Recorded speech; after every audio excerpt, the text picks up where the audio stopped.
Hello, നീരൂസ് വേൾഡിലേക്ക് എല്ലാവർക്കും സ്വാഗതം. ഇപ്പം ഞങ്ങൾ പോയിക്കൊണ്ടിരിക്കുന്നത് കുഞ്ഞൻ കല്യാണം കഴിഞ്ഞിട്ട് വിരുന്നിന് പോകും. അമ്മ വീട്ടിലേക്ക് വിരുന്നിന് പോകുമ്പോൾ ഞങ്ങളെ കൂടി കൊണ്ടുപോയിട്ടാണ് അവൾ പോയത്. അവൾക്ക് ഒറ്റയ്ക്ക് പോകാൻ ഭയങ്കര മടി. ഇതാ അമ്മ വീട്ടിൽ ഞങ്ങളുടെ പിള്ളേരേക്ക് കുറച്ച് പിള്ളേരുള്ളൂ, ഇഷ്ടംപോലെ കുട്ടികളുണ്ട്. അപ്പം അവൈലബിളായ പിള്ളേരെ ഗ്രൂപ്പ് ഫോട്ടോ ആണ് കണ്ടത്. ഇത് പണ്ട് ഇവിടെ ഒരു വലിയ സ്കൂളുണ്ടായിരുന്നു, ജനത എന്ന് പറഞ്ഞൊരു സ്കൂളുണ്ടായിരുന്നു. അപ്പം ഞാൻ കുഞ്ഞായിരിക്കുമ്പോഴേക്ക് ഇവിടെ ഇങ്ങനെ കളിക്കാൻ വരാറുണ്ട്. ഇവിടെ ഒരു ഞാവൽമരം ഉണ്ടായിരുന്നു. ഇവിടെ ഒരു ഓടിട്ടൊരു ബിൽഡിങ് ഇങ്ങോട്ടേക്ക് ഉണ്ടായിരുന്നു. അത് അമ്മ വീട്ടിലേക്ക് വരുമ്പോൾ ആകപ്പാടി നമുക്ക് എൻട്രി ഉണ്ടായിരുന്നത് ഈ ഒരു സ്കൂൾ കോമ്പൗണ്ടിലേക്ക് മാത്രമായിരുന്നു. വേറെ എപ്പോഴത്തേക്കും വിടില്ലായിരുന്നു. കൂട്ടിലിട്ട കിളീനെ പോലെ ആയിരുന്നു നമ്മളവിടെ നിന്നിരുന്നത്. വെക്കേഷന് വരുമ്പം അവിടെ ഒരു ബബ്ലൂസ് നാരങ്ങയുടെ മരം ഉണ്ടായിരുന്നു. അപ്പോൾ എനിക്ക് ഇങ്ങനത്തെ പുളിപ്പുള്ള ഐറ്റംസൊക്കെ ഭയങ്കര ഇഷ്ടമായിരുന്നു. അപ്പോൾ ഞാൻ ഈ ബബ്ലൂസ് നാരങ്ങയുടെ ചോട്ടിൽ തന്നെ ആയിരിക്കും ഇങ്ങനെ അത് വീഴണതും പൊട്ടിക്കുന്നതും ഒക്കെ നോക്കി നിന്നിരുന്ന ഒരു കുട്ടിയായിരുന്നു ഞാൻ. അപ്പം ഞങ്ങൾ അവിടെ എത്തിക്കഴിഞ്ഞിട്ട് ഞങ്ങൾക്ക് അവിടെ അടുത്താണ് നമുക്ക് ചിമ്മിനി ഡാം. അപ്പം ഞങ്ങൾ പിള്ളേരെല്ലാവരും കൂടി ചിമ്മിനി ഡാമിലേക്ക് പോയിക്കൊണ്ടിരിക്കുകയാണ്. പോണ വഴി എനിക്ക് തോന്നണു അതിരപ്പള്ളിനേക്കാൾ കൂടുതൽ ഫോറസ്റ്റ് ഏരിയ, അതിരപ്പള്ളി എത്തണതിന് മുമ്പുള്ള അത്ര തന്നെ ഫോറസ്റ്റ് ഏരിയയും നമുക്ക് ഈ ചിമ്മിനി ഡാമിലേക്ക് പോകുമ്പോഴുണ്ട്. നല്ല നല്ല രസമുണ്ട് കാണാനായിട്ട് പോണ വഴികളൊക്കെ. പിന്നെ അമ്മയുടെ നാടിൻ്റെ ഒരു പ്രത്യേകത എന്ന് വെച്ചിട്ടുണ്ടെങ്കിൽ ആ ഏരിയയിലൊക്കെ അധികം റബ്ബർ എസ്റ്റേറ്റുകൾ കൂടുതലുള്ള സ്ഥലങ്ങളാണ് അവിടെ. അത് കാരണം ഭയങ്കര മൂട്ട ശല്യവും കൂടുതലായിരിക്കും. ഈ റബ്ബർ കൂടുതലുള്ളിടത്ത് മൂട്ട ഉണ്ടാവും എന്ന് പറയണേക്കണു. അപ്പോൾ ഈ ഇൻസ്റ്റയിലൊക്കെ അധികം കണ്ടിട്ടുണ്ടാവും, ഇങ്ങനെ ഈ ഒരു ഭാഗമായിരിക്കും അധികം വീഡിയോസിൽ കണ്ടിട്ടുള്ളത്. നല്ല ഒരു പ്രകൃതി ഭംഗിയുള്ളൊരു സ്ഥലമാണ്. അപ്പം ഞാനാണെന്നുണ്ടെങ്കിൽ കാറിൻ്റെ സെൻട്രലായിട്ട് ഇരിക്കണം. അപ്പോൾ ഈ വീഡിയോസൊക്കെ എടുക്കാൻ വേണ്ടിയിട്ട് ഞാൻ എൻ്റെ കൈ ഫോണോട് കൂടി പുറത്തിട്ടിട്ടൊക്കെ വീഡിയോ എടുത്തിരുന്നത്. ബുക്കുറും ഇങ്ങനെ കാഴ്ച കണ്ട് ഇങ്ങനെ ഇരിക്കുകയാണ്. അവന് ഭയങ്കര ഇഷ്ടമാണ് യാത്ര പോകാനായിട്ട്. അപ്പോൾ ഞാൻ പറഞ്ഞില്ലേ, കൈയെടുത്ത് പുറത്തിട്ടിട്ടാണ് ഞാൻ ഈ കാഴ്ചകളൊക്കെ എടുക്കുന്നത്. അപ്പോൾ ആരോ എന്നെ പേടിപ്പിച്ചു, ഇങ്ങനെ ഫോൺ അടിച്ചു പോകുന്നു പറഞ്ഞിട്ട്. ഇങ്ങനെ പോണ വഴിക്ക് ഇതുപോലെ കുഞ്ഞ് കുഞ്ഞ് അരുവികൾ കുറേ ഉണ്ട്. അപ്പോൾ നമുക്ക് ഇങ്ങനെ സമയം ഉണ്ടായിരുന്നു, നമുക്ക് അവിടെ പോയി ഇറങ്ങിയൊക്കെ ഫോട്ടോസൊക്കെ എടുക്കായിരുന്നു, ഫോട്ടോസ് വീഡിയോസൊക്കെ. ഇത് നമുക്ക് സമയമില്ല, വേഗം പോയിട്ട് വേഗം പോരണം, പിള്ളേരൊക്കെ ആയിട്ടല്ലേ പോകുന്നത്. അപ്പോൾ പോണ വഴി കുറേ റബ്ബർ എസ്റ്റേറ്റ് ഇങ്ങനെ ഉണ്ട്, കുറേ റബ്ബർ മരങ്ങളുടെ ഇടയിൽ കൂടിയാണ് ഇവിടേക്ക് നമ്മളിങ്ങനെ പോണത്. അപ്പോൾ എർട്ടിക കാരണമായിരുന്നു. അപ്പോൾ അത്യാവശ്യം മാക്സിമം കൊള്ളാവുന്ന പിള്ളേരെയൊക്കെ നമ്മൾ അടുക്കി പെറുക്കി വെച്ചിട്ടാണ് പോണത്. അപ്പോൾ ഒരു സൺഡേ ആയ കാരണം റോട്ടിലായാലും അത്യാവശ്യം തിരക്കുകളുണ്ടായിരുന്നു കേട്ടോ. അല്ലെങ്കിൽ അവിടെ അധികം തിരക്കില്ലാത്ത, ഇതിക്ക് മുമ്പ് ഞാൻ പോയപ്പോൾ അവിടെ അധികം തിരക്കൊന്നും കണ്ടിരുന്നില്ല. പക്ഷേ ഇന്നൊരു സൺഡേ ആയതുകൊണ്ടും തിരക്കുണ്ടാവാൻ ചാൻസ് കൂടുതലാണെന്ന് തോന്നുന്നത്. പോണ വഴിക്ക് ഇതുപോലെ ഭയങ്കര പശുശല്യമായിരുന്നു.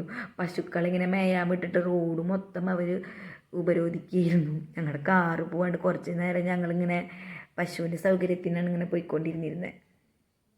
ഇങ്ങനെ വിഹരിച്ച് നടക്കുമായിരുന്നു റോഡ് മൊത്തം.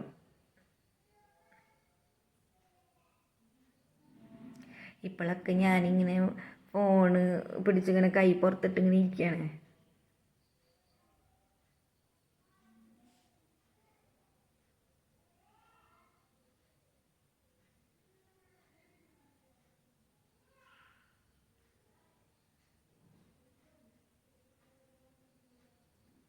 ഞങ്ങൾ വരുന്നുണ്ടെന്ന് പറഞ്ഞപ്പോൾ തന്നെ മാമന്മാരെ മക്കൾ ഇങ്ങനെ പറഞ്ഞു, അവിടെ അടുത്ത് നമുക്ക് പോകാൻ പറ്റിയ സ്ഥലമാണ് മരോട്ടിച്ചാലും ഈ ഒരു ചിമ്മിനി ഡാമും. അപ്പോൾ ഇതിലേതെങ്കിലും ഒരു സ്ഥലത്ത് പോകണമെന്നുണ്ടായിരുന്നു. അപ്പോൾ ഇതാണ് അതിൻ്റെ എൻട്രൻസ്. നമ്മൾ ഇതിൽ കൂടെ കിടന്നിട്ടും ഇനിയും കുറച്ചുകൂടി ഉള്ളിലേക്ക് പോകാനുണ്ട്. അപ്പോൾ ഉള്ളിൽ കൂടെ പോകുമ്പോൾ ഉള്ള വ്യൂ ആണ് ഇതൊക്കെ. അവിടെ ഇതുപോലെ തന്നെ കുറേ അധികം മരങ്ങളുണ്ട്. കുറേ കുരങ്ങന്മാരുണ്ടായിരുന്നു. അപ്പോൾ ഞങ്ങൾ കുഞ്ഞിനെ കളിയാക്കിക്കൊണ്ടിരിക്കുകയായിരുന്നു. അവളുടെ നാൾ പ്രകാരം അവൾ കുരങ്ങനാങ്ങാണ്ടാണ് അവളെ മൃഗം. അപ്പം ഇങ്ങനെ കുരങ്ങനെ കാണുമ്പോഴൊക്കെ കുഞ്ഞിനെ കളിയാക്കിക്കൊണ്ടിരിക്കും ഞങ്ങൾ. കുറേ തേക്കിൻ്റെ മരങ്ങൾ, പിന്നെ ഇതുപോലെ റബ്ബർ, ഇതൊക്കെയാണ് ഏറ്റവും കൂടുതൽ ആ ഭാഗത്ത് ഞാൻ കണ്ടത് കേട്ടോ.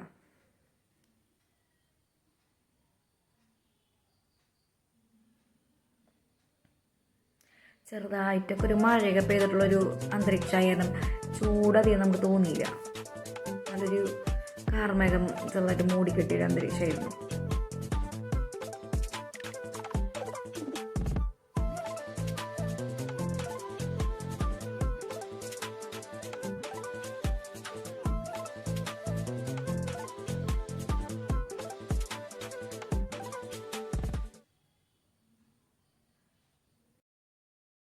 ഇതൊക്കെ എൻ്റെ അമ്മയുടെ വീട്ടിലെ പ്രൊഡക്ട്സുകളാണ്. എൻ്റെ മാമന്മാരെ മക്കളാണ്. അപ്പോൾ അതേ ഞങ്ങളൊക്കെ അതേ ഒരു സ്ഥലത്ത് ഇപ്പോൾ 2 റൈറ്റിലോട്ട് ലെഫ്റ്റിലോട്ട് റോഡ് ഉണ്ടായിരുന്നു. നമ്മൾ റൈറ്റ് പിടിച്ച് വന്നു. അപ്പോൾ അതേ നമ്മൾ ഇങ്ങനെ ഒരു സ്ഥലത്തേക്ക് എത്തിപ്പെട്ടു. ഇതെന്ന് വെച്ചിട്ടുണ്ടെങ്കിൽ ഡാമിൻ്റെ ആ വെള്ളമുള്ള ഒരു ഏരിയയിൽ അവിടേക്ക് ഇങ്ങനെ ഇറങ്ങാം. ആ ഒരു രീതിയിൽ അതെ ഞങ്ങളെല്ലാവരും കാറിൽ നിന്നൊക്കെ ഇറങ്ങി ഇങ്ങനെ നടന്നു പോയിക്കൊണ്ടിരിക്കുകയാണ്. അവിടെ എന്താ പറയുക, ഡാമിൻ്റെ മേലെ കൂടെ നടക്കുന്നൊരു ഭാഗം ഉണ്ടായിരുന്നു. അത് ഗേറ്റ് അടച്ചിട്ടേക്കാം, നമുക്ക് അവിടേക്ക് എൻട്രൻസ് ഇല്ല. അപ്പോൾ നമ്മൾ അതിൻ്റെ ഇപ്പുറത്തെ വഴി കൂടിയാണ് അങ്ങോട്ടേക്ക് കിടക്കുന്നത്. അങ്ങനെ നമ്മൾ ഉദ്ദേശിച്ച സ്ഥലത്തേക്ക് എത്തിച്ചേർന്നതേ. അപ്പം ഞങ്ങൾ ഇറങ്ങി ചെല്ലുമ്പോൾ ഞങ്ങളും ദേ ആ ഒരു ടീമുകൾ മാത്രമേ ഉണ്ടായിരുന്നുള്ളൂ കേട്ടോ. അവിടെ വേറെ ആരും വന്നിട്ടുണ്ടായിരുന്നില്ല. ഒരു സൺഡേ ആയിരുന്നു. പക്ഷെ അധികം ആൾക്കാർ വരാത്തൊരു ഡാമാന്ന് തോന്നുന്നുണ്ട്. പീച്ച് ഡാമിൻ്റെ അത്രയും വിസിറ്റേഴ്സിനെ ഞാൻ കണ്ടിട്ടുണ്ടായിരുന്നില്ല എന്നായിരുന്നു എൻ്റെ ധാരണ. പക്ഷെ അത് അപ്പുറത്തെ സൈഡിൽ പോയി മാറി കിട്ടി. കാരണം ആൾക്കാർ അധികം അപ്പുറത്തെ സൈഡിലായിരുന്നു. നമ്മളിപ്പോൾ ഒരു സ്ഥലത്തെത്തിയപ്പോൾ 2 കൈവഴിയായിട്ട് കണ്ടുല്ലോ, റൈറ്റ് ലെഫ്റ്റ് നിന്ന്. അപ്പം നമ്മൾ ചൂസ് ചെയ്തത് റൈറ്റ് സൈഡാണ്. പക്ഷെ നമ്മൾ ലെഫ്റ്റ് സൈഡ് ചൂസ് ചെയ്തിരുന്നെങ്കിൽ മേപ്പട്ടേക്ക് കയറി പോവായിരുന്നു. അപ്പോൾ അവിടെയാണ് ആൾക്കാരൊക്കെ അധികം പോകുന്നത്. ഇവിടേക്ക് അധികം ആൾക്കാർ വരുന്നില്ല. നമ്മൾ കുറച്ച് ഇതേ ഫോട്ടോഷൂട്ടൊക്കെ നടത്തി എല്ലാവരെയും. അപ്പം നമ്മളിങ്ങനെ കൂവിയും ഓരോ പേരൊക്കെ വിളിക്കുമ്പം നമ്മൾ പറയുന്ന എക്കോ പോലെയില്ലേ, നമ്മൾ അകലേന്ന് നമ്മൾ ഇവിടുന്ന് വിളിക്കുമ്പോൾ അകലേന്ന് അത് റിട്ടേൺ നമുക്ക് ആ ശബ്ദം കേൾക്കാം. അപ്പം നമ്മളെല്ലാവരും ഓരോരുത്തരുടെ പേര് ഇങ്ങനെ വിളിച്ച് കൂവിക്കൊണ്ടിരിക്കുകയായിരുന്നു. അപ്പം അങ്ങനെ അത് നിൽക്കുമ്പോഴാണ് എനിക്ക് വെള്ളത്തിലൊന്ന് കാലിട്ടാൽ എന്താ എന്ന് തോന്നിയത്. അപ്പോൾ ഞാനിതുപോലെ ഞാൻ തുടക്കം കുറിച്ച് കാലൊക്കെ ഇട്ടിളകി. അങ്ങനെ ഒരാൾ തുടക്കം കുറിച്ച് അറിയാമല്ലോ. പിന്നെ പിള്ളേർ എല്ലാവരും വന്ന് വെള്ളത്തിൽ കളിയായിരുന്നു. പണ്ട് ഈ ഡാമിൻ്റെ കാര്യമൊക്കെ പറയുമ്പോൾ എനിക്കിതുപോലെ പോകണം എന്നല്ല ആഗ്രഹം ഉണ്ടായിരുന്നു. അതിനുശേഷം ഞങ്ങൾ ഒരിവിടെ പോയിട്ടുണ്ടായിരുന്നു. പക്ഷേ ഇതുപോലെ അമ്മയ്ക്ക് വയ്യാത്ത കാരണം നമുക്ക് അധികം ഒന്നും കയറി കാണാനൊന്നും പറ്റിയില്ല. നമ്മൾ തിരിച്ചു പോന്നു. ഇപ്പം നമ്മൾ പിള്ളേരെ നമ്മൾ വീട്ടിൽ നിന്ന് പുറപ്പെട്ടത് തന്നെ ഉച്ചയ്ക്കായിരുന്നു. അപ്പം അമ്മയുടെ വീട്ടിലേക്ക് എത്തിയപ്പോൾ തന്നെ ഏകദേശം 2 മണി ഒക്കെ സമയമായിട്ടുണ്ടായിരുന്നു. അമ്മ ഫുഡ് കഴിച്ച് ഇറങ്ങി. ഇപ്പോൾ തന്നെ ഏകദേശം 5-5:30 ആ ഒരു സമയത്ത് ആയിട്ടുണ്ടായിരുന്നു. അപ്പം അങ്ങോട്ടേക്ക് എൻട്രൻസ് ഉണ്ടെങ്കിലും ഏകദേശം നേരത്തെ തന്നെ നമുക്ക് വേഗം ഇറങ്ങേണ്ടി വരുമായിരുന്നു. അപ്പോൾ ഇവിടെ നമ്മളെല്ലാ പിള്ളേരും നമ്മുടെ ഒരു പ്രത്യേകത എന്ന് വെച്ച് കഴിഞ്ഞാൽ എൻ്റെ അമ്മയുടെ വീട്ടിൽ 12 പേരാണ് അമ്മയ്ക്ക് ചേട്ടൻ അനിയന്മാരൊക്കെ ഏറ്റവും ഉള്ളത്. അപ്പോൾ അവരൊക്കെ മക്കളെന്ന് പറയുമ്പോൾ ഞങ്ങളൊരു 10-28 പേരക്കുട്ടികളുണ്ട്. അപ്പോൾ അതിൽ തന്നെ ഏകദേശം ഒരുവിധം പിള്ളേരും സെയിം ഏജ് പിള്ളേരുകളുണ്ടാവും. അപ്പോൾ നമുക്ക് ഭയങ്കര സെറ്റാണ്. നമുക്ക് ഓണക്കാലത്തൊക്കെ ഓണം, വിഷു, ക്രിസ്മസ് ഒക്കെ അമ്മയുടെ വീട്ടിലേക്ക് പോകാമെന്ന് പറയുമ്പോൾ ഭയങ്കര സന്തോഷമുള്ളൊരു കാര്യമായിരുന്നു. അപ്പം എന്ന് വെച്ച് കഴിഞ്ഞാൽ വെക്കേഷൻ ആ വെയിറ്റിംഗ് ആയിരുന്നു. ഞാൻ കണ്ടതിൽ വെച്ചിട്ട് അത്യാവശ്യം നല്ല ഭംഗിയുള്ളൊരു ഡാമായിരുന്നു കേട്ടോ, ചിമ്മിനി ഡാം. ഇപ്പം നമ്മുടെ ഉക്രുതേ വെള്ളത്തിൽ കളി തുടങ്ങിയിട്ടുണ്ട്.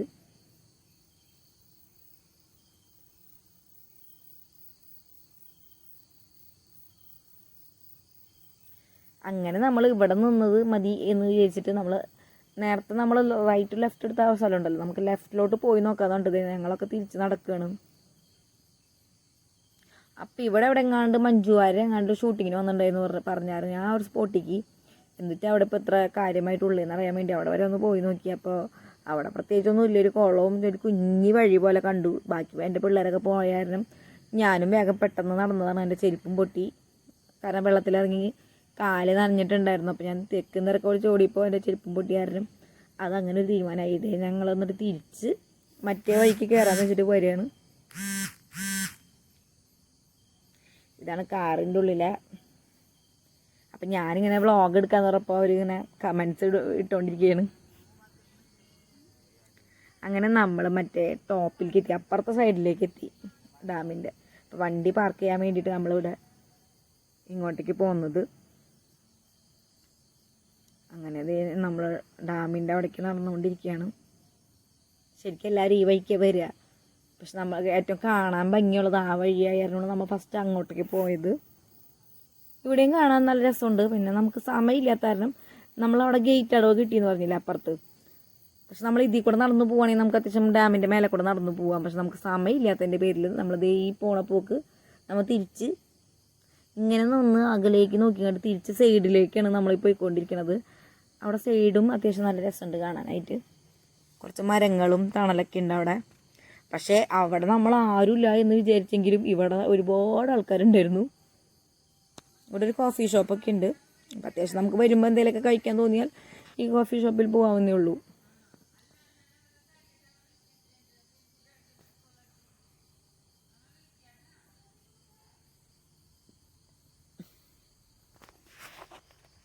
പക്ഷെ അവിടെ പോയി വിശന്ന് കഴിഞ്ഞാൽ ഈ ഒരു ഷോപ്പ് മാത്രമേ നമുക്ക് ആശ്രയിക്കാൻ പറ്റുള്ളൂ. കാരണം അടുത്തൊന്നും വേറെ കടകളോ കാര്യങ്ങളോ ഒന്നുമില്ല. ഫുൾ ഫോറസ്റ്റ് ഏരിയയാണ്.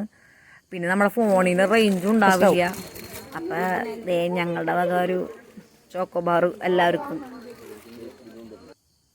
ഞങ്ങളെല്ലാവരും ചോക്കോബാർ തീറ്റയിലേക്ക് മുഴുകിയിരിക്കുകയാണ്.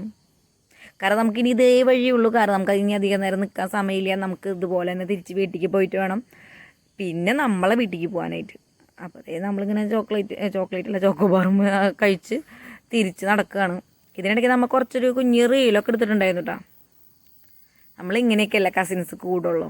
അല്ലാണ്ട് നമ്മൾക്ക് അങ്ങനെ എന്തെങ്കിലും കല്യാണമോ അല്ലെങ്കിൽ ഇപ്പം നമ്മൾ വലിയ കുട്ടികളൊക്കെ ആയപ്പോൾ അമ്മ വീട്ടിലേക്കൊക്കെ പോക്കൊക്കെ കുറഞ്ഞു. അപ്പോൾ പണ്ടത്തെ അത്രയൊന്നും നമ്മളിങ്ങനെ പോകാനുള്ള ഇൻട്രസ്റ്റോ ഇല്ല, പിന്നെ വെച്ചാൽ പോക്കും ഇല്ല. അപ്പോൾ ഇതുപോലെയൊക്കെ പോകുമ്പോൾ എല്ലാവരും നല്ല വൈബായിരിക്കും. അപ്പോൾ നമ്മളതേ തിരിച്ച് നടന്നുകൊണ്ടിരിക്കുകയാണ്. അപ്പം ഞാൻ ഈ ക്യാമറയും പൊക്കി പിടിച്ച് നടന്നുകൊണ്ടിരിക്കുന്നത്. അങ്ങനെ ഇരിക്കലേ നമ്മൾക്ക് വഴി തെറ്റി. നമ്മൾ വന്ന വഴിക്കല്ല നമ്മളിപ്പോൾ തിരിച്ച് പോയിക്കൊണ്ടിരിക്കുന്നത്, വേറെ ഏതോ വഴിക്കാണ് പോയിക്കൊണ്ടിരിക്കണത്. ചെന്നെത്തിച്ചേരുന്ന സ്ഥലമാണ് ഡെസ്റ്റിനേഷൻ എന്ന് പറഞ്ഞ പോലെയാണ് പോയിക്കൊണ്ടിരിക്കണത്. എവിടെയെങ്കിലുമൊക്കെ ഒരു റോഡിൽ കൊണ്ടും മുട്ടും എന്നുള്ള പ്രതീക്ഷയിൽ ഇങ്ങനെ പോയിക്കൊണ്ടിരിക്കുകയാണ്. അങ്ങനെ ശരിക്കും ഞങ്ങളവിടെ എക്സ്പ്ലോർ ചെയ്തു ആ കാടിൻ്റെ ഉള്ളിൽ കൂടെ. ഇങ്ങനെ ലക്ഷ്യമില്ലാതെ ഇങ്ങനെ പോയിക്കൊണ്ടിരിക്കുന്നുണ്ട്. അങ്ങനെ അങ്ങനെയാണ് പോണ വഴിയിൽ അങ്ങനെ ആ ഒരു കാറ് കണ്ടപ്പോൾ ഒരു ആശ്വാസമായി.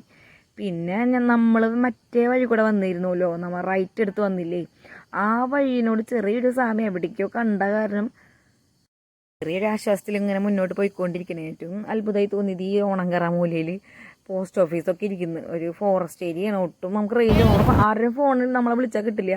അങ്ങനെ കൊടുക്കുക നമ്മൾ വീടെത്തിയിട്ടാ. അപ്പോൾ ഈ നേരമായി. അപ്പോൾ അതേ നമ്മൾ അവിടെ അമ്മൂമ്മയുടെ അടുത്തും മാമ്മമാരുടെ അടുത്തൊക്കെ വർത്തനൊക്കെ പറഞ്ഞ് നമ്മൾ യാത്ര പറഞ്ഞ് ഇറങ്ങാണ്.